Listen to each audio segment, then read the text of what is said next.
Madame, monsieur, bonsoir, bienvenue pour Match après match. Comme tous les lundis, nous allons passer une partie de l'actualité footballistique de la semaine en revue. Deux techniciens avec nous ce soir. Bonsoir Gilbert Grèce. Bonsoir. Bonsoir Maurizio Iacobacci. Bonsoir. Et puis un journaliste, commentateur, valaisan expatrié, personne n'est parfait non plus, c'est Jérôme Créta. Bonsoir. Et un joueur genevois et jurassien expatrié, Steven Lang. Bonsoir Steven.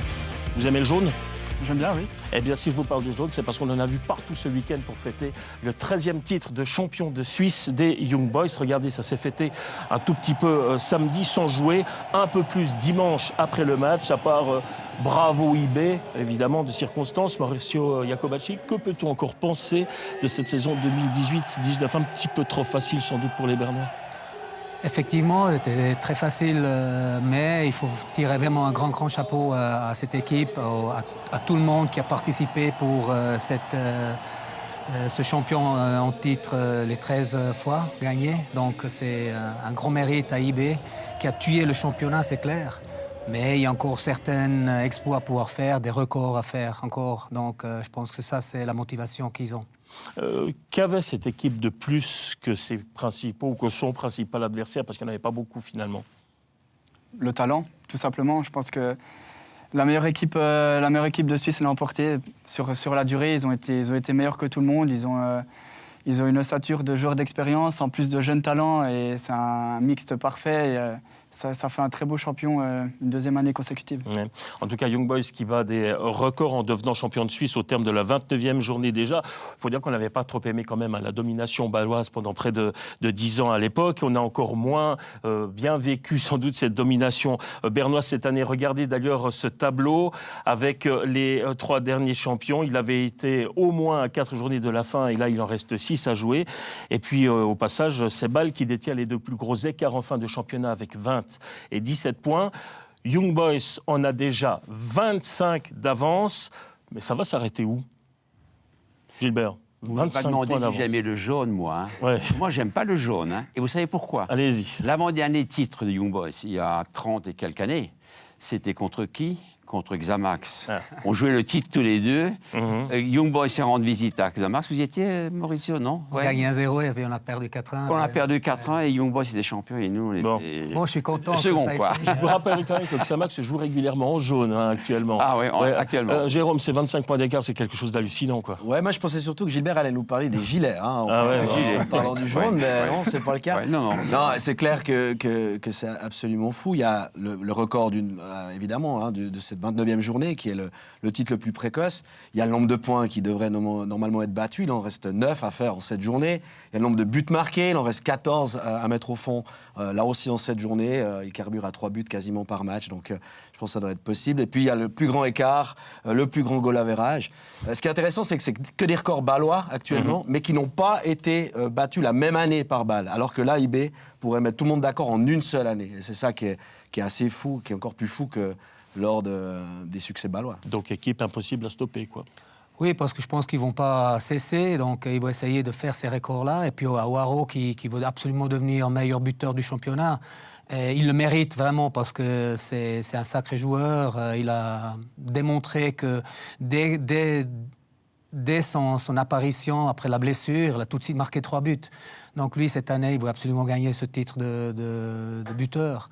Et c'est pour ça qu'il ne va pas lâcher prise. Et Servette, qui ambitionne de jouer contre IB la saison prochaine en championnat, ça fait quand même un petit peu réfléchir, là, non? Ça va pas être... Ça sent la rouste. Ouais, ça va pas être le même championnat, c'est clair que ça va changer des équipes comme Casso ou comme Rapperswil, malgré tout le respect qu'on leur doit. Il faut déjà encore faire un sacré nombre de points avant d'espérer pouvoir monter, mais si on y arrive, ça serait bien.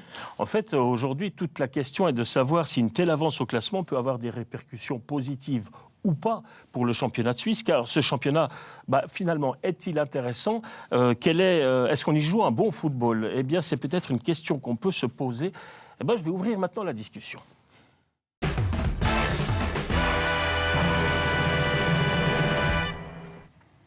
Parce qu'il faut bien le dire, hein, si aujourd'hui vous évoquez le football suisse à l'étranger, on va d'abord penser à l'équipe nationale. Hein, c'est la référence ultime pour le moment. Demander à l'étranger le nom de 3 ou 4 clubs suisses, ça devient déjà difficile pour le commun des mortels. Mais enfin, il faut dire que la vitrine Coupe d'Europe ne fonctionne pas vraiment bien en Suisse. On n'a qu'à regarder d'ailleurs le dernier classement UEFA. Alors, prenons la journée d'hier. Moi, je vous dis que le championnat de Suisse n'est pas toujours très passionnant. Journée d'hier, 5 matchs, 4 buts. 4 buts pour 5 matchs, messieurs. Franchement, il n'y a pas de quoi être enthousiaste, quoi. Ouais, c'est un peu dommage, mais je crois qu'au départ, c'est dû aussi à l'arrêt Bosman à l'époque. L'arrêt Bosman, ça a rendu plus riches les riches et plus pauvres les pauvres, quoi. Moi, j'ai le souvenir, avec Xamax notamment, on a rencontré en Coupe d'Europe les plus grandes équipes et on rivalisait avec elles. Sur 2 matchs, pas sur un championnat, mais sur 2 matchs. Pourquoi on rivalisait avec elles? Parce qu'on avait des joueurs de qualité également. Aujourd'hui, ces joueurs de qualité ne seraient plus à Xamax. Ils seraient en Angleterre, ils seraient en Allemagne ou bien ailleurs. Donc c'est l'arrêt Bosman premier qui en est la première cause, quoi, pour les petites nations, pour les petits clubs. Oui, Mauricio, c'est vrai que franchement, quand on va voir un match de foot suisse, on ressort rarement rassasié. Oui, actuellement, c'est vrai qu'il y a beaucoup d'équipes qui pensent plus à défendre actuellement qu'à attaquer, à part IB, qui a montré encore hier un bon football. Mais on voit un Zurich qui n'arrive pas à aboutir les phases offensives. Mais il y a aussi un Xamax qui pense plus à défendre et puis contre-attaquer. Lucerne, la même chose. Donc, peut-être encore Saint-Gall qui a cette envie de passer en avant parce que Zeidler essaye de jouer un football offensif. Mais il y a aussi un Sion qui essaye d'abord de défendre et puis après contre-attaquer. Donc il y a beaucoup d'équipes actuellement qui pensent plus à être bien mis en place défensivement que à penser à la phase offensive. Est-ce que Maurizio là, est en train de tracer aussi un petit peu le portrait de la Challenge League où ça joue d'abord défensif, où on pense quand même à... Finalement, ça devrait presque être une ligue de développement, non, où on développe un petit peu un jeu peut-être de meilleure facture. J'ai l'impression que la Challenge League, En tout cas, c'est ce qu'essaye de faire Servette, bon, mais pas tout le monde. Oui, pas tout le monde. C'est un peu une équipe une ligue de jeunes, la Challenge League. J'ai l'impression qu'il y a pas mal de jeunes joueurs qui jouent, qui continuent leur formation pour après essayer de passer dans l'élite, ce qui fait peut-être que le niveau baisse un peu. Après, il n'y a pas forcément non plus les moyens pour s'acheter des joueurs comme Waro ou Selemani. C'est une autre ligue, c'est clair. Mais moi, je ne suis pas trop d'accord par rapport au niveau suisse. Je trouve qu'on a tendance souvent à se rabaisser un peu par rapport aux autres ligues. C'est vrai que si on prend les gros clubs comme Chelsea, le Real, ça donne souvent des grands matchs. Mais dans le championnat de France ou le championnat anglais, il y a aussi pas mal de matchs où c'est un peu laborieux. En France, c'est sûr. Ouais. Parce qu'on me dit, pour ceux qui voient les matchs en France, j'en vois pas trop, mais ils disent que jamais le championnat de France a été aussi faible que cette année, quoi. Mais c'est peut-être dû à l'ultra-domination du PSG aussi, finalement. Oui, mais vous savez, on a parlé d'Ajax avant. Moi, j'ai le souvenir de la grande équipe d'Ajax de Cruyff, qui est restée invaincue pendant 2 ou 3 saisons en championnat hollandais, et qui gagnait la Ligue des Champions, quoi. Donc, voilà. Ce qui est toujours surprenant, on l'a vu aussi en Suisse, c'est l'écart entre le premier et le second, c'est ça. Qu'il y a un petit écart. Qu'une équipe est meilleure gagne le championnat, c'est normal. Mais qu'entre IB et Bâle, par exemple, il y a, il y a 25 points aujourd'hui. 25 points aujourd'hui, vous vous rendez compte, Alors, c'est pas la faute d'IB, hein. C'est ceux qui n'arrivent pas à la faute à Bâle. Je pense qu'il y a vraiment il y a un souci aussi au niveau de l'étape intermédiaire. Je pense qu'il y a quand même certains joueurs qui, avant de partir à l'étranger, vont aller, alors il y a quelques années à Bâle et d'autres à IB, comme un tremplin avant de partir à l'étranger. Et du coup, ces clubs, Bâle et maintenant Young Boys, peut-être encore les deux, arrivent à attirer les meilleurs joueurs de Super League. Et puis, ça montre les résultats que ça montre. Mais je ne pense pas que le niveau du foot suisse, moi je suis d'accord avec Steven, est si mauvais que ça. Si on regarde depuis une dizaine d'années, il y a quasiment chaque année un club suisse qui va battre un très gros d'Europe. On l'a vu cette année même avec IB contre Juventus. Zurich avait battu Milan, Bâle avait battu Liverpool, Manchester. Mais il y avait encore des bons joueurs qui étaient en Suisse à l'époque, je trouve. Mais de moins en moins, les joueurs partent trop vite aussi. Partent trop vite à l'étranger, quoi. Il ne faut pas oublier qu'on a un championnat à 10 équipes aussi, donc ça restera aussi pas mal le nombre de places. Mais je trouve par rapport à un championnat à 10, il y a pas mal d'équipes suisses qui représentent assez bien. Mais c'est important ce que vous dites là, un championnat à 10 équipes, c'est une donne qu'il ne faut pas ignorer. Parce qu'il y a quand même pas mal d'éléments qui sont, à mon sens, un petit peu alarmants. Par exemple, la moitié des clubs suisses de l'élite, voire plus, si Vaduz joue en Super League, disputent la Coupe d'Europe. Ils sont européens. La moitié des clubs de notre élite est européenne. Ça peut quand même paraître bizarre, et avec en plus des résultats plutôt décevants, hein, comme je le disais, hein, on n'a qu'à regarder le classement UEFA, ou bien regardez un tweet, on l'a pris au hasard, mais ça va bien, c'est un ancien journaliste de Téléclub qui fait maintenant son bout de chemin du côté de la RTS, c'est David Lemos. On se contente de son tweet puisque la RTS interdit désormais à ses journalistes de participer à cette émission. Alors donc Lemos qui signale surtout que seuls les 2 premiers du classement ont plus de victoires que de défaites. C'est quand même une statistique étonnante. Et puis moi j'ajouterais encore que 3 seuls clubs ont une différence de but positive, et c'est à peu près d'ailleurs le même tableau en Challenge League. Alors, ultra-domination de IB ou de Bâle auparavant, est-ce que ça a donc une influence positive, ou vraiment cet écart entre les meilleurs et les moins bons est quelque chose de rédhibitoire, et ça explique finalement que ce championnat peut être intéressant pour le titre, peut être intéressant pour la relégation, mais finalement, à la limite, il est plus intéressant contre la relégation. Oui, contre la relégation, mais aussi pour les places européennes, parce qu'encore on l'a vu l'année passée, Maurizio, avec le FC Sion. Le FC Sion était quasiment barragiste jusqu'à 3-4 journées de la fin, et au final, il manque 2 points pour une place européenne, 2 ou 3 points. Et cette année, on est dans le même cas de figure. Alors que Xamax a quand même 4-5 points de retard sur les équipes qui précèdent Neuchâtel, mais ces équipes-là ne sont pas hors de danger, et on parle quasiment de tout le classement jusqu'à Bâle. On peut même quasiment mettre Thun, qui a 10 points d'avance. Donc finalement, qui sera européen? En plus, il y a la coupe qui risque de donner une place supplémentaire, qui sera barragiste. Bon. Donc il y a du suspense. Il y a du suspense, mais encore une fois, ça ne garantit pas une certaine qualité du jeu. Alors justement, moi par exemple, j'ai l'occasion de commenter beaucoup le championnat de Belgique ou le championnat des Pays-Bas. Je vous assure que cette saison, il y a un match où franchement, je me suis enquiquiné. Sinon, il y a toujours quelque chose. Alors c'est en matière d'engagement, c'est en matière de technique sur le terrain, je ne sais pas. Mais en Suisse, moi j'ai l'impression qu'on ressort parfois frustré. Qu'est-ce qui manque aujourd'hui au foot suisse? Dites-le-moi une fois, franchement, est-ce qu'on pratique un bon football ici? Juste pour revenir sur les 10 clubs, n'est-ce pas? C'est une discussion qui a lieu depuis 30 ans. Moi, quand j'étais à Xamax à l'époque, on parlait déjà, est-ce qu'on prend 12 clubs, 10 clubs ou 16 clubs? Et personnellement, j'ai toujours été pour 16 clubs. Un championnat normal avec 16 clubs, 16 équipes. Et puis bon, il y aura un premier, un dernier, d'accord. Mais le premier, quand il jouera contre une équipe qui est moins forte, 3 jours avant un match de Coupe d'Europe, c'est pas mal non plus, quoi. C'est bon pour la confiance qu'on peut avoir. Donc moi, j'ai toujours pour 16 clubs. Alors, plutôt que jouer 4 fois contre ou 3 fois contre la même équipe, moi j'ai toujours préféré un championnat à 16 clubs. Est-ce que ça rehausserait le niveau du football suisse? J'en suis pas sûr, mais moi j'ai toujours été pour 16 clubs. Moi, je suis le contraire. Mais oui, parce que avec les normes qu'on a maintenant pour construire des stades, il y a une ampoule qui va pas, il faut bientôt changer le stade, c'est des fêtes par forfait. Ouais. Comment trouver 16 stades en Suisse? Déjà 10, c'est limite. Puis dans les 10, on peut inclure encore par exemple Haro, qui est pour l'instant en Challenge League, mais qui était longtemps quand même en Super League avec le stade du Brugdifeld. On parle de normes, on doit refaire des stades. Alors il y en a certains qui ont été refaits pour l'Euro en 2008. En plus, mais 16 stades, quels seraient les 6 stades? Alors oui, bon, Servette a un stade qui peut aller en Super League. Je parle des équipes de Challenge League. Lausanne aussi maintenant qui viendra aussi. Donc il y a toujours plus de stades qui vont être neufs, et qui permet aussi de peut-être changer un petit peu la situation d'un championnat suisse. Et je pense qu'on aurait bientôt certainement les critères pour pouvoir hausser un petit peu le nombre d'équipes pour la Super League. Ouais. Le départ des meilleurs joueurs suisses à l'étranger, c'est un bien pour eux, c'est peut-être un bien pour l'équipe nationale, mais c'est pas un bien par contre pour notre compétition domestique. Certainement pas. C'est dommage parce que justement, ils partent vraiment 1 ou 2 années trop tôt à l'étranger. Mbabou, il est revenu en Suisse, il est allé à IB, et puis aujourd'hui, c'est quand même un autre joueur qu'avant. Donc il a, par son vécu, de faire des matchs à continuation, aujourd'hui, c'est un joueur qui peut partir à l'étranger sans problème.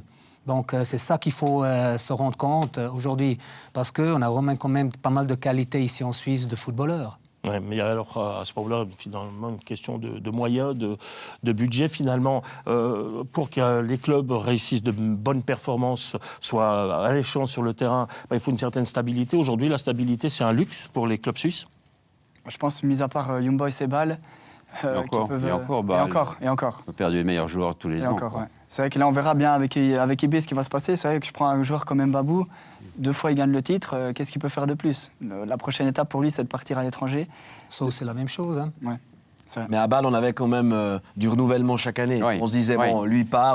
Mais à un moment donné, ça n'allait plus. Un renouvellement, Et ils à un moment sortent donné, de c'est jeunes, important. jeunes, C'est qui flambent important. assez rapidement. Ouais. Ils arrivent à les garder 2-3 ans, ce qui leur permet d'avoir une Ouais. continuité en Champions League. Ouais. Et c'est ça qui sera peut-être difficile pour IB cette année. Sur C'était 2 ans, ça a surprenant fonctionné. que Bâle tienne aussi longtemps en Coupe d'Europe, je veux dire. Hein. Parce que c'est vrai que chaque année, ils ont perdu les meilleurs joueurs. Une année, même, il y a 4 ou 5 joueurs qui sont partis. Et pourtant, sur une période de quelques années, ils ont réussi à battre Chelsea, à battre Manchester. Ouais, mais ils ont une super cellule de recrutement aussi. Oui, aussi. Mais bon, maintenant... Quand vous allez acheter Akanji 800 000 francs à Winterthur et que vous le revendez 25 millions, oui, c'est pas mal. oui. Un renouvellement, Il y a un deuxième ça fait cas comme toujours ça bien. Hein. Oh, il y en a Un cas. quelques-uns. Bon, Oui, c'est un gros bien cas. sûr. Bon. Secteur Oui, mais après- jeunesse et puis il y a le scouting, clairement. qui Oui, mais était après, bien vous géré avez par l'argent en ce club. caisse, mais il faut trouver le bon joueur après. Et ça, c'est pas évident. Ouais. J'ai toujours dit que pour moi, je préfère avoir le bon joueur qu'avoir des millions en caisse. Ouais. Mais en fait, ce sont quand même les équipes les plus performantes qui finalement vendent le mieux les joueurs, parce qu'en plus, les joueurs prennent de la valeur grâce aux performances de leur formation. Ça veut dire que le trou entre Bâle et IB, entre Bâle, IB, et puis surtout le reste du peloton va continuer à se creuser, à moins qu'un troisième larron parvienne une fois, on va pas dire par hasard, à engranger les millions de l'UEFA. Et ça pourrait donner un troisième... Le problème d'IB, c'est de pouvoir garder maintenant encore une saison ses meilleurs éléments et éventuellement en prendre encore un ou deux pour renforcer l'effectif. Mais est-ce que ce sera le cas? Ça, c'est difficile à dire. Il y aura des départs, en tout cas. Ça, c'est Certainement. certain. Il devait y en avoir l'hiver, il n'y en a pas eu, et on a reporté l'échéance. Mais là, clairement, des Kevin Mbabou, etc. Mais c'est bon. si on passe à Cunha, par exemple, à Sion, l'année passée, il est parti à Leipzig. Le but encore qu'il fait le samedi passé, c'est un but extraordinaire. Si c'est Neymar qui fait ce but-là, il part au tour du monde. C'est un joueur qui a une évolution incroyable en 2 ans. Hein. Et ça, il y a aussi ici en Suisse des sauts aussi. Il est retourné, il était en Allemagne, il est revenu en Suisse, il a fait 2 saisons à IB et il peut repartir de nouveau n'importe où. Donc, J'ai souvent dit à Xamax, quand on rencontrait les grandes équipes, Munich, quand on a moins d'argent, il faut avoir plus d'imagination. Seulement, plus d'imagination, il faut quand même du talent aussi dans l'équipe. Hein. Parce qu'avoir de l'imagination, pas de talent dans l'équipe...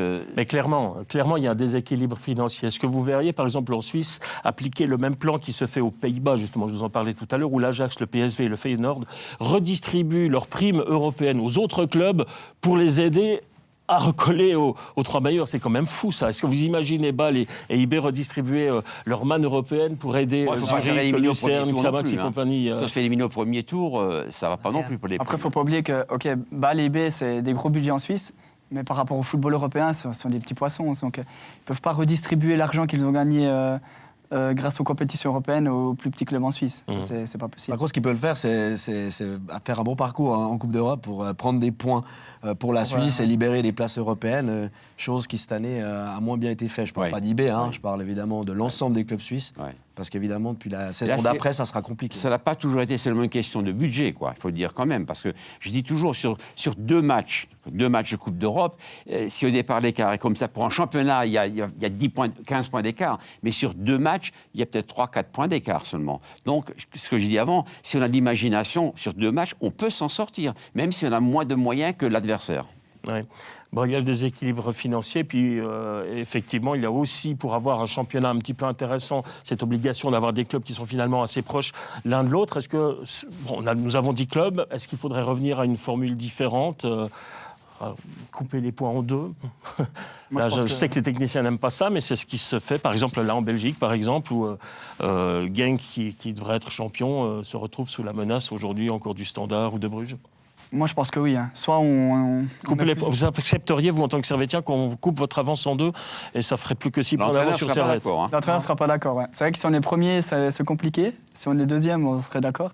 Non, mais moi, soit il faut ajouter un nombre d'équipes conséquent, c'est-à-dire peut-être 14 ou 16, mais comme vous l'avez dit, qui trouver dans ces 4 ou 5 équipes en plus? Ou alors on divise les points en 2. Mais la Ligue inférieure serait... Alors, le Challenge avec quelle équipe alors aussi? C'est ça aussi le problème, quoi. Déjà que la Challenging a de la peine à finir à 10. Vous savez qu'Ottmar Hitzfeld, il y a 10 ans, disait que le niveau de la Super League était très relevé et qu'il considérait par contre la Super League comme une ligue de développement et pas la Challenge League. Est-ce que vous pouvez être d'accord avec ce point de vue? Pour l'étranger, champion suisse avec FC Haro, en même temps, on peut dire que ça tombait bien. Non, il n'a pas été, lui. C'est Frière. qui était champion À Haro. FC Haro. Ouais. Ah non, Non. ok, alors je Ouais. mélange un petit peu. Il avait gagné Pardon. la coupe contre Alors c'est nous. Fringer, Malheureusement. C'est ça, ça. exactement. Malheureusement, Hitzfeld, il a gagné la coupe contre nous. Ne parlons à pas de 0 ça de maintenant. Iseli. Parle pas de ça maintenant. Parle pas de Ah ça. voilà, bon. Il y avait quand même Young une Boys victoire nous a d'Israël. battus, Haro nous a battus, on n'a jamais gagné alors. Il jouait pas en jaune, Haro, à ce moment-là. Bon, enfin, toujours est-il, quand même, les plus gros clubs qui sont parfois même tendance à se planter, même au niveau international. Regardez Bâle contre Limassol cette année. Le fait qu'on retrouve, par exemple, en Europa League, qu'on ne retrouve que le FC Zurich au tirage au sort de la phase de poule, Zurich seul club suisse, un peu comme, par exemple, avec un seul club luxembourgeois. Pour vous montrer la comparaison, c'est quand même un petit peu inquiétant. Ça baisse un peu. Ouais, il faut se Expliquez-moi, remettre- moi je ne Il sens faut plus se remettre trop en question, ça c'est sûr. Pas seulement par les budgets, aussi, comme je l'ai dit, il y a travail à faire peut-être, il y a des idées à développer également. C'est pas seulement une question de budget. Surtout, comme je l'ai dit, sur 2 matchs. Sur 2 matchs, on doit pouvoir s'en sortir, même si on a un peu moins de budget que l'adversaire. ça.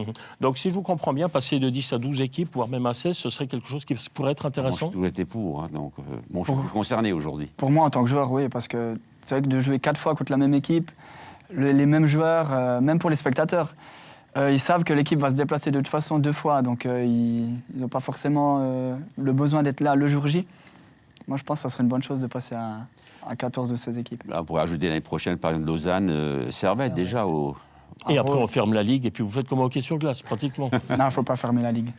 Mais bon. Bah écoutez, messieurs, voilà, il y a peut-être quelques pistes à creuser pour avoir un championnat de Suisse de Raiffeisen Super League peut-être un petit peu plus intéressant que ça ne l'est de week-end en week-end, même s'il y a quand même de très gros matchs. Déjà, on a de beaux stades avec des spectateurs, notamment à Berne et à Bâle, ça, C'est vrai. il faut le signaler. On est un petit peu déçus de certaines affluences ailleurs, mais c'est vrai que globalement, le produit football suisse est encore un produit, entre guillemets, qui marche assez bien, mais on aimerait bien voir quelques exploits techniques supplémentaires. Bon, allez, je vais maintenant faire appel à votre mémoire. Je vais vous proposer, puisqu'on va quand même marquer un petit peu le titre de eBay à notre façon, un petit quiz, 5 questions qui sont assez simples. On va voir si... On va revoir voir votre culture football. Tiens, par exemple, Jérôme, si je vous dis d'où vient le nom de Young Boys ? Bon, je vais poser la question à quelqu'un d'autre. Mais c'était pas une équipe de D'oursons. jeunes qui jouaient dans un quartier de Berne. Il y avait les Petite Old idée. Boys et les Young Boys, en tout cas. les Old Demandez-moi Boys de d'où vient le Bâle. nom de Xamax, ça je pourrais vous répondre. Sam à Beglen. Sam. C'est ça, ouais. Ouais, c'est ça. Ouais. En fait, Ouais, vous, bon, êtes- moi vous aussi, a- j'aurais vous avez pu à moitié répondre. raison, en fait. En fait, Young Boys tire son nom des étudiants qui ont fondé le club. Donc, en 1898, Max Schwab, Hermann Bauer, Franz Kerli et Oskar Schwab ont voulu faire un clin d'œil au Old Boys Bâle qui avait été fondé 4 ans auparavant et qui, pour la petite histoire, d'ailleurs, portait également les couleurs jaune et noir. Demi-point. On valide. Allez, on vous laisse un demi-point. Allez, une deuxième question. Un joueur actuellement à Young Boys, là c'est peut-être un petit peu plus compliqué, un joueur actuellement à Young Boys a été à ce jour le transfert le plus cher réalisé par l'Ajax Amsterdam. Qui est-il ? Soleimani. Bon, là il est trop fort. Là il fallait quand même le trouver. Ouais.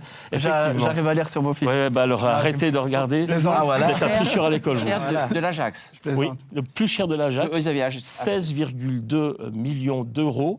Par exemple, pour un ils titre ont de acheté à comparaison, qui, Blint a été acheté 16 millions. Voilà. Et franchement, je ne sais pas qui Oui, l'ont acheté. ouais, d'accord. Mais 16,2 millions, comme quoi, si vous regardez sous les Maini, Blint, eh ben, ce n'est pas la somme qui fait forcément la carrière. Bon, ça risque d'être battu, ce record à l'Ajax, Ouais. en fin de saison. Ça, c'est Ah clair. oui, Ça, ouais, c'est clair. sûrement, Ouais. sûrement. Allez, 5, ne regardez Ah, pas. j'avais pas regardé, je peux pas rigoler. Vous savez que du côté de Young Boys, on fait finalement assez peu appel aux entraîneurs étrangers. Il y a beaucoup d'entraîneurs suisses. Alors sur les 20 dernières années, donnez-moi le nom de 5, il y en a eu un certain nombre, il y en a une douzaine, Anzera. donnez-moi le nom de 5 entraîneurs suisses De Young Boys. de Young Boys, de ces 20 dernières années. C'est Oané. Bon, Suisse et espagnol, Trimpler, allez, Trimpler. d'accord. Bernard Chaland. Trumpler, Chaland. Trumpler, Martin Rueda. oui, Reggie.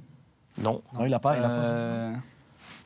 Christian Gross. Donnez-moi le nom d'un roman, Grosse, c'est juste. un roman.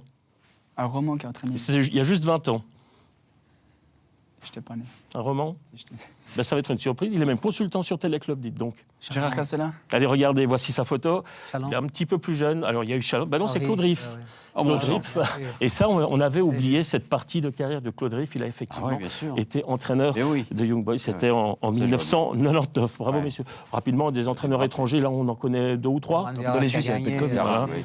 Il y a eu Gernot Rohr, il y a eu Pizerkia qui a Ouais. été plusieurs fois entraîneur Ça italien change par souvent intérim. d'entraîneur aussi. À 18 À 18 évidemment. À 18h. Quatrième question. Quel est le meilleur buteur de l'histoire de Young Boys ? Là, c'est pour vous, Gilbert, ça date de quelques années. Le meilleur buteur Donc de ça l'histoire. remonte à- Ça remonte à... Oh, oui. Il y a un Bickel, Au non? Il n'y a XVIIe pas un siècle. Bickel qui jouait là-bas dans le Là, temps? c'est pas faux, mais... C'est avant la guerre, non? mais c'est dans le même style. Bah, il était suisse-alémanique, effectivement. Non, là, c'est une question piège. C'est compliqué. Si je vous dis, personne ne voit, bon, j'imagine que parmi les plus jeunes, si je vous dis Eugène Meyer, Ah oui, bien sûr. bien sûr, Eugène Meyer qui a moi, quand ça même va. été Oui. 4 fois champion de Suisse avec réputation, Young Boys. oui, bien sûr. Ah bah, entre Bien 57 sûr. et 60. Entre 51 et 65. Il a quand même marqué 249 buts sous les couleurs de Young Boys. 4 fois champion. Demandez-moi Ils ont fait l'entraîneur 4 qui était titres 4 fois consécutifs. champion avec Young Boys ou 5 fois, là je vous le dirai. Donnez-moi Albert la Sink. réponse. Albert Sink. C'est Absolument. mon entraîneur à Stuttgart. Ah bah voilà. Voilà. Allez, la dernière question, là, peut-être pour les plus jeunes, cette fois-ci avant Guillaume O'Haraud, qui en est à 18 buts cette saison. Qui fut le meilleur buteur de IB ? Donc, il a été le meilleur buteur à Euro ces 4 dernières saisons. Qui était le meilleur buteur à IB avant l'arrivée de Guillaume O'Haraud ? Saïdou Doumbia. Non ? Non? Ah Le bon. meilleur buteur d'IB avant Guillaume Waro. Comme quoi, on a la mémoire courte parfois. Allez, je vais vous aider, il joue en Turquie. Le meilleur... Je me doutais bien que j'allais vous coller avec ça. C'était pas un grand buteur comme O'Haraud, puisqu'il en est à la moitié du total de O'Haraud cette saison, avec 9 buts. C'est Michael Frey qui Ah bon était, Michael Frey qui était était le encore meilleur, âgé. voilà, absolument, Ok. qui était le meilleur buteur de IB avant l'arrivée Ce du sont joueur des questions pas français. faciles. Hein. Ouais, Ouais. pas facile. Bon, ben on va se quitter, on va se retrouver dans un instant. Je vous rappelle que vous pouvez réagir sur les réseaux sociaux, hashtag TCMAM ou encore sur notre page Facebook Téléclub Sport. Romandie, match après match revient, on va parler, c'est aussi pour vous Gilbert, de l'Ajax d'Amsterdam, Ah, bah oui. des années 70 ou 70, Ouais. si vous préférez. Ouais. Allez, à tout de suite.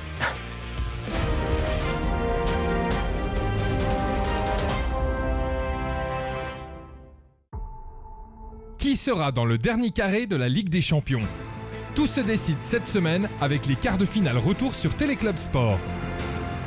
Il y aura au minimum un club anglais en demi-finale suite au duel Manchester City-Tottenham. Les 2 autres clubs britanniques encore en lice devront aller chercher une qualification à l'extérieur. Liverpool ira défier Porto et Manchester United effectuera le périlleux déplacement de Barcelone. La dernière affiche verra la Juventus se frotter à l'Ajax. Barcelone, Manchester United, Juventus, Ajax, Manchester City, Tottenham, Porto, Liverpool. Ne manquez rien des matchs retour des quarts de finale, mardi et mercredi sur Téléclub Sport. Le direct de l'UEFA Champions League vous est présenté par Heineken et Mastercard. Sponsor officiel de l'UEFA Champions League. Du football et du tennis sont au menu de votre week-end de Pâques sur Téléclub Sport. En Raiffeisen Super League, la 30e journée commence vendredi soir déjà avec un FC Sion qui aura un esprit de revanche. Les Sédunois accueillent Bâle qui s'était imposé il y a 2 mois en coupe à Tourbillon. En Série A, 2 belles affiches vous sont proposées en français ce week-end. La Juventus reçoit la Fiorentina et l'AS Rome s'en va défier l'Inter à Milan. Début de saison de terre battue en tennis avec le Masters 1000 de Monte-Carlo. Vivez les demi-finales et la finale avec commentaires en français. Sion, Bâle, Juventus, Fiorentina, Inter Milan, AS Rome et le Masters 1000 de Monte-Carlo. Passez un excellent week-end de Pascal avec Téléclub Sport.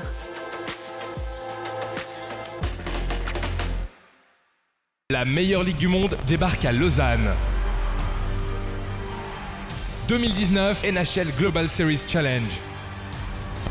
Billets en vente sur ticketcorner.ch.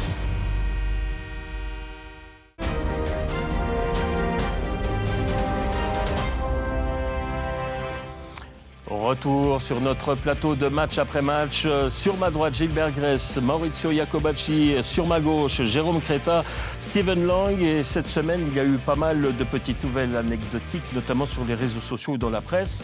Du très superflu, bah ça tombe bien, notre coupeur de citron adore ça. Hey! Cette semaine, il s'est passé plein de choses dans le monde du football.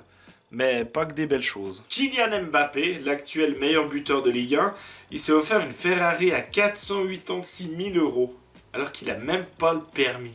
À son âge, moi j'avais une Hyundai Atos qui a coûté 100 fois moins cher. Bon, je joue en 5ème Ligue, hein. Mais au moins moi j'avais le permis. Le joueur de Chelsea, Danny Drinkwater, il s'est fait arrêter pour conduite en état d'ivresse. Même pas besoin de faire de blagues, tout est dit. Il y a malheureusement de plus en plus d'abrutis dans le football. Les supporters de Chelsea ont entonné des chants racistes en disant que Salah était un poseur de bombes. À Dijon, le match a été interrompu à cause de cris racistes. Un fan d'Arsenal est recherché parce qu'il a eu des propos racistes à l'encontre d'un joueur de Naples. Le monde va vraiment mal. Et pendant ce temps-là, à Tottenham, plusieurs supporters sont fait interdire de stade parce qu'ils sont restés trop longtemps debout pendant un match. Je pense qu'il faut vraiment revoir certaines priorités. Un supporter de River Plate s'est fait tatouer un QR code sur la jambe. En scannant ce QR code sur un portable, on peut voir les buts que son équipe a marqués contre leur club rival de Boca Juniors. Les supporters de Boca Juniors ont signalé la vidéo et elle a dû être retirée. Les gens disent « Maintenant, il a l'air d'un con ». Mais moi, je pense qu'il avait déjà l'air d'un con avant que la vidéo soit retirée. En Suisse, les Young Boys de Berne sont officiellement champions. C'est la folie.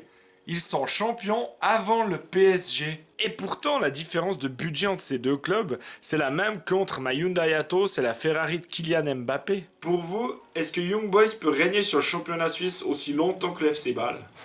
Et c'est là qu'on remarque, Jérémy, que vous lisez bien les réseaux sociaux, mais que vous ne nous écoutez pas. On est parti, on l'a dit tout à l'heure, pour quelques années, normalement, de domination bernoise. Allez, on va compléter tout ça avec 2 ou 3 unes qui ont retenu notre attention, puisqu'il n'y en a que pour Young Boys ce week-end. J'ai été faire une recherche sur Internet, j'ai tapé jaune-noir, et voici la première page qui est apparue. Je vous assure qu'il ne s'agit pas du programme de match des Young Boys. Ça m'étonnerait beaucoup qu'on y parle d'économie budgétaire. L'équipe a tout de même relevé un grand exploit, l'exploit de Tiger Woods, mais n'a pas pu s'empêcher de parler du couac du Paris Saint-Germain face à Lille, en beaucoup plus petit, tout en haut de la page. Mais c'est pas grave. Le Parisien a fait passer un message assez clair. Il faut dire que le PSG a concédé sa plus lourde défaite, 5-1 en championnat depuis 19 ans. Le PSG d'ailleurs qui va se rabattre sur ce que le Real voudra bien lui laisser au prochain mercato. Alors lisez le magazine Le Foot, la seule publication qui ne vit que grâce aux rumeurs qu'elle lance elle-même. Un peu comme la presse italienne, à l'exemple de Tuttosport qui cherche à placer Paul Pogba à peu près dans tous les meilleurs clubs européens. Et parmi les autres joueurs les plus courtisés, on retrouve ceux de l'Ajax Amsterdam. Quelle belle équipe que SoFoot a mis en vedette dans son dernier numéro. Alors, l'Ajax Amsterdam, qui rêve évidemment de sa gloire passée, qui a éliminé le Real, qui est peut-être en passe d'éliminer la Juventus demain. Sans doute la dernière qui sonne d'ailleurs pour un club qui systématiquement se fait piquer ses meilleurs joueurs. C'est la deuxième connerie, la deuxième causerie, connerie aussi remarquée de cette soirée.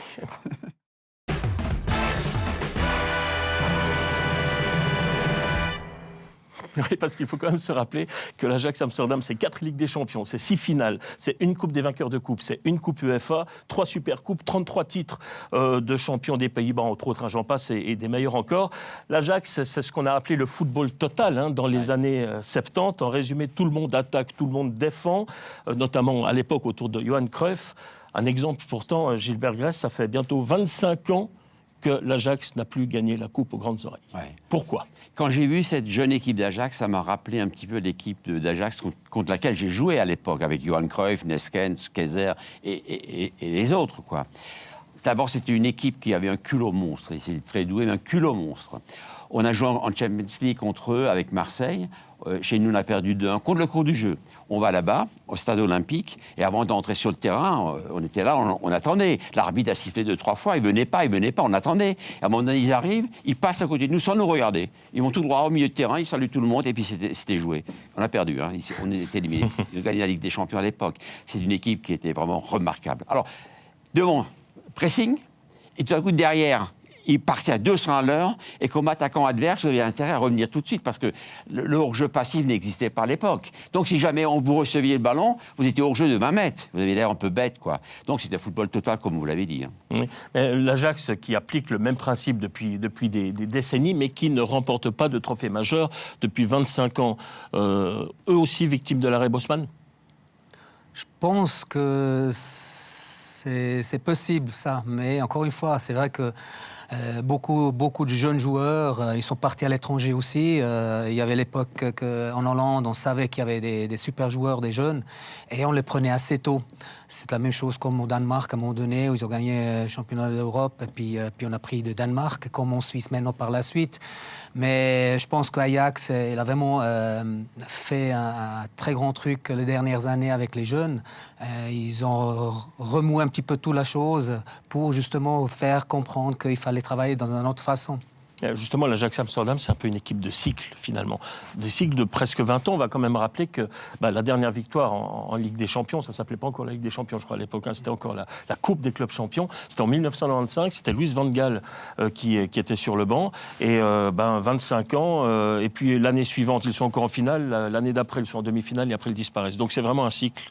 C'est une équipe à cycle. C'est une équipe à cycle, c'est une équipe de formation. Quand on parle formation, on pense à l'Ajax. On pense pas au Barça, au Real, à Chelsea. On pense à l'Ajax. J'ai été impressionné par leurs joueurs, par leur jeu. C'est vrai qu'on retrouve le football total des années 70, qui est fait de mouvements, qui est fait de dribbles, d'audace et de talent aussi, parce que cette équipe est pétrie de talent, on le voit. Hein.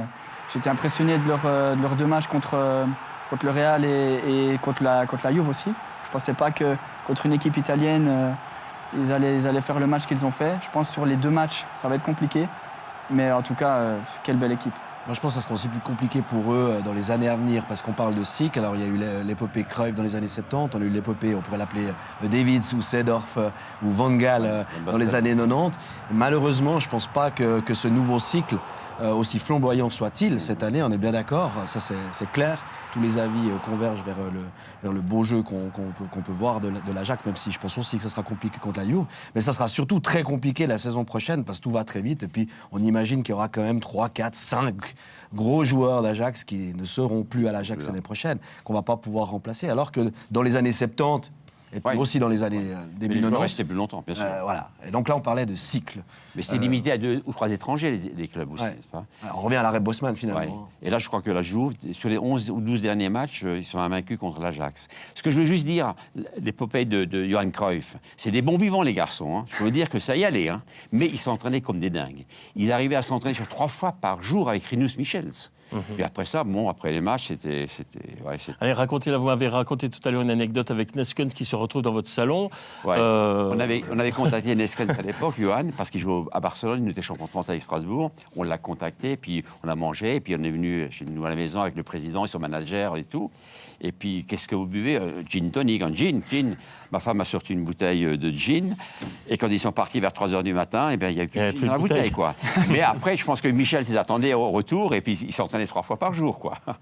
Comme quoi, on peut aussi réaliser de grandes performances tout en carburant, peut-être pas forcément à l'eau claire. Moi, j'ai l'impression que y a vraiment une philosophie du côté de l'Ajax Amsterdam, et je me demande parfois si on n'essaye pas du côté de l'Ajax. J'ai l'impression que les trophées sont parfois moins importants que le style lui-même. Ouais, mais avec l'arrêt Bosman, c'est devenu dur aussi pour l'Ajax, quoi. Parce que, comme on l'a dit, les meilleurs joueurs vont partir. Et moi, je regrette. C'est dommage que cette équipe ne reste pas au moins encore 2 ans ensemble, avec un apport encore d'un autre jeune. Ça aurait été extraordinaire, quoi. Peut-être qu'ils auraient pu rivaliser avec l'équipe de Johan Cruyff. C'est possible. Là, ils sont peut-être un peu trop jeunes. Parce que Johan Cruyff, la première année, ils ont joué contre l'AC Milan de Rivera. En finale de la Coupe d'Europe, ils ont pris 4-1. On a dit que c'est un manque d'expérience. Ils ont bien appris, parce que les années d'après, c'était Johan Cruyff et l'Ajax champion d'Europe, quoi. Ouais. Bon, moi, je ne suis pas sûr que ça va tous dévaloriser l'année prochaine. Ils vont perdre ces 2-3 joueurs c'est des jeunes qui sont vraiment super intéressants. Mais je crois que quand même des Tadic, des Dijk, etc., vont quand même rester encore une année de plus, parce que je pense que l'entraîneur, il est en place depuis 2017, si je ne me trompe pas. Donc, il a vraiment mis en sur-pied quelque chose d'important, mais aussi en bas, il y a certainement quelque chose qui va revenir. Et je pense quand même que encore ce match contre la Juve, il n'est pas fini, parce que l'Ajax Amsterdam, c'est vraiment une équipe aussi à l'extérieur qui fait vraiment mal, et puis il l'a démontré à Madrid. Ouais. C'est vrai, Tadic et Ziyech vont peut-être rester à l'Ajax, mais enfin, je vous donne 4 autres noms. De Jong, on sait déjà qu'il part à Barcelone. De Ligt va peut-être le suivre. Mazraoui, Van de Beek, ils ont tous moins de 22 ans, et ce sont justement ces 4 joueurs-là qui sont les plus courtisés. C'est donc un éternel recommencement pour l'Ajax, c'est-à-dire qu'il il faut relancer des joueurs, les développer et les revendre. Et c'est comme ça que le club... Finalement, l'Ajax est dans le mauvais pays. Sinon, avec l'arrêt Bosman, avec l'explosion des droits TV et tout ça, ça aurait été peut-être une machine imbattable dans un autre pays. Ouais. Et une machine à but, parce que les offensifs, ensemble, ils ont marqué 78 buts. Hein, et puis, je pense qu'ils sont à 108 buts. Donc, à 3,5 par match. Hein. Ça, c'est extraordinaire. Le problème, là, ils vont affronter, Steven, ils vont affronter la meilleure machine à but du monde. C'est peut-être ça qui va faire la différence. C'est que CR7 va s'arranger pour marquer un but de plus que l'ensemble de l'Ajax, je pense, Je suis d'accord. à ce match retour. Bon, l'Ajax aujourd'hui, le style Ajax, on va quand même, avant de parler plus précisément du match de demain soir contre la Juventus. L'Ajax, c'est le pressing, c'est le mouvement, c'est défendre en avançant finalement. C'est en tout cas comme ça que l'Ajax a éliminé le Real. Finalement, ça ressemble beaucoup à Barcelone ces dernières années. Hein. Oui, mais ouais, exactement. Vous savez, il y avait un match Barcelone contre le Real, 5-0 pour Barcelone. Et puis, après le match, bien sûr, Guardiola et des journalistes qui étaient là, et on parlait à Guardiola du football moderne. Donc, il y a 5, 6 ans ou 7 ans déjà. Et Guardiola, qu'est-ce qu'il répond? Il dit d'abord, je dédie cette victoire d'aujourd'hui à celui qui m'a appris à jouer comme ça il y a plus de 20 ans. Johan Cruyff. Donc on parle souvent de football moderne, on a l'impression que ce football existe depuis 3 ans. Quoi. Avant, c'était pas de football moderne. Et Guardiola, je pense, il sait de quoi il parle, Guardiola. Donc ça remonte à 6 ans, il y a plus de 20 ans. Donc on parle de presque il y a 30 ans. Ce football-là. Et moi, l'Ajax que moi j'ai connu contre Marseille. Marseille, on ne jouait pas en football moderne à l'époque. Les attaquants attaquaient, les défenseurs défendaient, quoi. Les attaquants ne défendaient jamais, quoi. Mais l'Ajax jouait déjà en football total et en football moderne. Ouais. Pourtant, moi, j'ai quand même une petite note à rajouter par rapport à ça. C'est qu'à l'époque de Cruyff, dans les années 70, c'était un autre football total. Il n'y avait pas de tiki-taka. On était moins, il me semble, j'étais pas encore né, mais oui. en voyant les images, C'est pour ça il y avait moins de passes. Il n'était pas né encore. Non, mais il y avait quand même... On peut voir les 2-3 vidéos. Et on était plus dans la verticalisation. On a perdu ça, je trouve, avec le Barça de Guardiola. On est resté avec un super beau aussi à voir. Ouais. Quoique, au bout d'un moment, les gens avaient compris. Hein, quand ils prennent 7 contre Munich, on avait compris peut-être ce système-là. On est revenu un peu plus vertical depuis que Luis Enrique avait repris et Valverde. Manchester City aussi, avec Guardiola. C'est ce que j'ai relevé. Il pique, alors qu'avant, il piquait beaucoup moins. Vertical, donc. Ouais. Il jouait toujours horizontal, mais là, il joue vertical également. Mais si on revient sur le match de demain, si je vous dis que le grand danger pour la Juventus, c'est l'Ajax qui se balade dans les espaces, c'est un peu ça? Moi, j'y crois pas. Parce que la Juve, c'est une équipe d'expérience avec énormément de talent. Les Italiens, on les connaît. Hein. Tactiquement, c'est pas facile à manier. Même si au match aller, l'Ajax a vraiment été impressionnant. Mais sur 2 matchs, en plus, là, ça va être à Turin. Il y a Cristiano devant. Donc... je ne vois pas l'Ajax passer. Bon, moi j'estime que le nul a été plutôt flatteur pour la Juventus lors du match aller. Est-ce que vous voyez quand même l'Ajax réaliser le même exploit que contre le Real? Rapidement. Non, ils ne vont pas mettre 4 buts. Non, je ne pense pas. Mais il faut que Chiellini puisse jouer. Hein. S'ils mettent 4 buts, ils vont gagner la Champions League. Hein. C'est justement peut-être la dernière année avant de voir justement quelques-uns de leurs meilleurs joueurs partir. Donc Juventus-Ajax, c'est donc demain en direct sur Téléclub dès 20h30. Ça ne sera d'ailleurs pas le seul match de la soirée. Il y a un autre choc, un vrai choc qui nous attend. Regardez.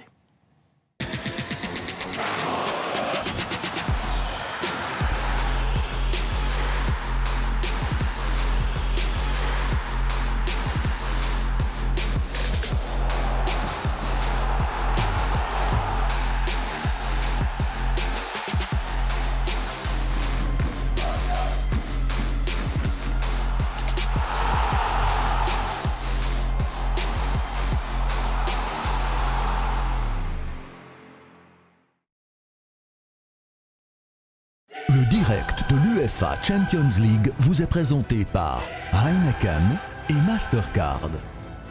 Sponsor officiel de l'UEFA Champions League. Oui, mis à part ce match entre la Juventus et l'Ajax, il y aura encore 3 autres affiches de Champions League à vivre cette semaine. Voici le menu et il est somptueux. Regardez, avec donc Juventus-Ajax, je vous l'ai dit, Barcelone contre Manchester, c'est donc pour demain mardi. Et puis mercredi, Manchester City, Tottenham et Porto contre Liverpool. Alors, Barcelone-Manchester United, rapidement, Barcelone a gagné en Angleterre 1-0. Est-ce que United peut renverser la vapeur ? Les coiffeurs de Manchester, ils ont éliminé Paris Saint-Germain. Les coiffeurs et l'équipe remplaçante. C'est plus une référence. Donc, maintenant, les titulaires peuvent peut-être causer des problèmes à Barcelone. C'est possible, mais j'y crois pas. Allez, deuxième match, Manchester City-Tottenham. Ce sera mercredi. Tottenham a gagné à l'aller 1-0. messieurs. Plus serré déjà. Hein. Ouais. Bon, Tottenham, malheureusement, qui va jouer sans Harry Kane, qui s'est blessé à la cheville. Ça va être une belle confrontation. Je pense quand même que Manchester à la maison va s'imposer. L'affiche la plus serrée, je pense, clairement. Ouais. La plus serrée. Ouais. La plus indécise. Ouais, donc. ouais, Difficile bien sûr. à Moi, je crois pas. Il y a quand même ce 1-0, mais il y a effectivement Kane, et puis il joue à l'extérieur. Enfin, à l'extérieur. Dans le même pays, mais quand même à l'extérieur. City est beaucoup plus fort que Tottenham actuellement, surtout que Kane, justement, il ne sera pas de la partie. Là, ils perdent vraiment une pièce maîtresse.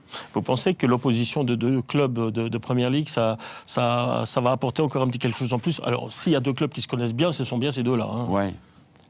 Bon, deux clubs anglais qui se rencontrent, c'est une bonne chose, quoi, parce que c'est quand même... Costaud. Si deux clubs français, je serais moins enthousiaste, disons, mais pour les Anglais, il n'y a pas de problème. Ils vont y Vous aller, avez quand même comme on une dit. dent contre le foot français, c'est terrible. Hein. Que pensez-vous de l'Olympique Lyonnais pour la suite? Une catastrophe. Ah bon, d'accord, bon, voilà, on va pas... Moi, je comprends. Il y a le pauvre entraîneur.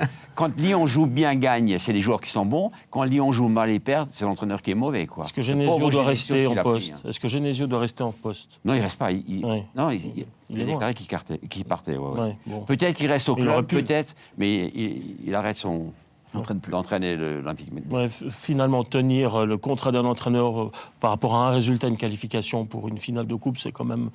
Oui, un peu pas tous trop, les supporters ouais. qui étaient plus d'accord, et puis, etc. Enfin bon, bref. Bon, enfin bref, parenthèse Il a française. souffert, et sa famille aussi, je pense. Ben heureusement finalement qu'on a le championnat de France avec le PSG, avec l'OL, finalement on a de quoi rigoler de temps en temps.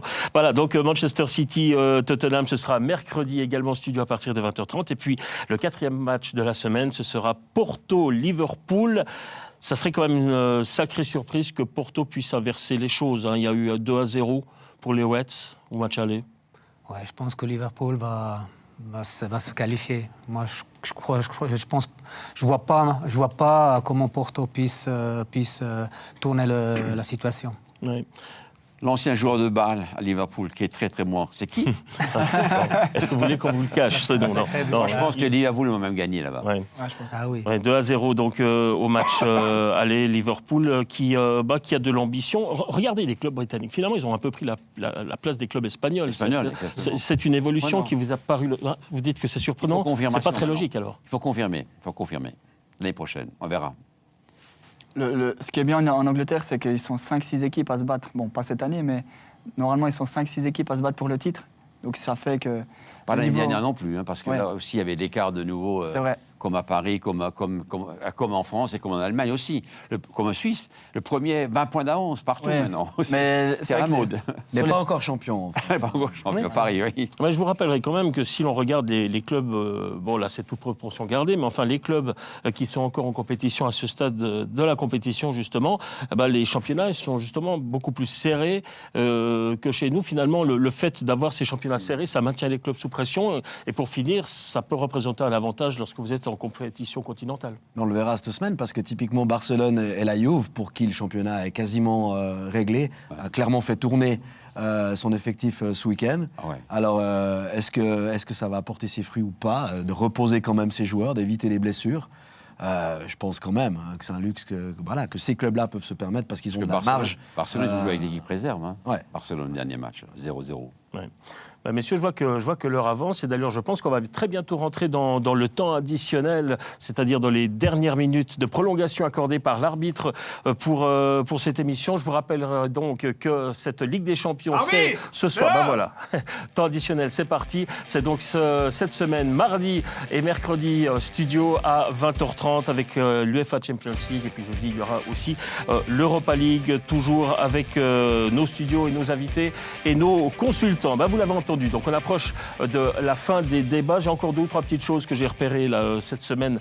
Tiens, Steven Lang. Moi, je suis obligé. Non, mais là, oui, ça va tomber sur vous.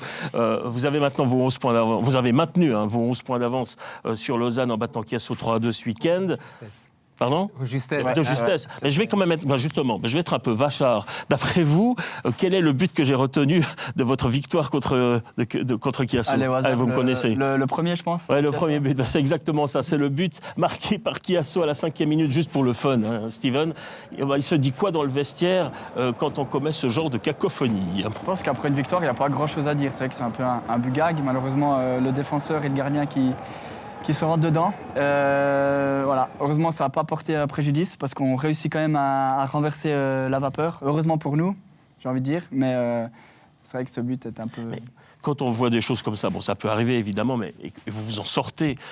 Il n'y a rien qui peut vous arriver cette saison. Lorsque vous perdez des points, Lausanne perd des points, c'est l'autoroute directe vraiment vers la promotion. C'est notre année. Il faut que je fasse attention à ce que je vais Comme dire. pour l'Ajax. Je sais que le coach regarde l'émission.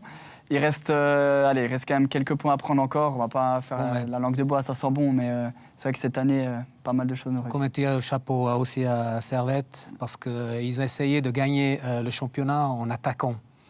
En faisant du bon foot, ça veut dire, c'est pas évident, c'était pas évident pour eux de trouver toujours des équipes fermées qui se défendent. Et il faut passer cette défense qui est pas si facile que ça.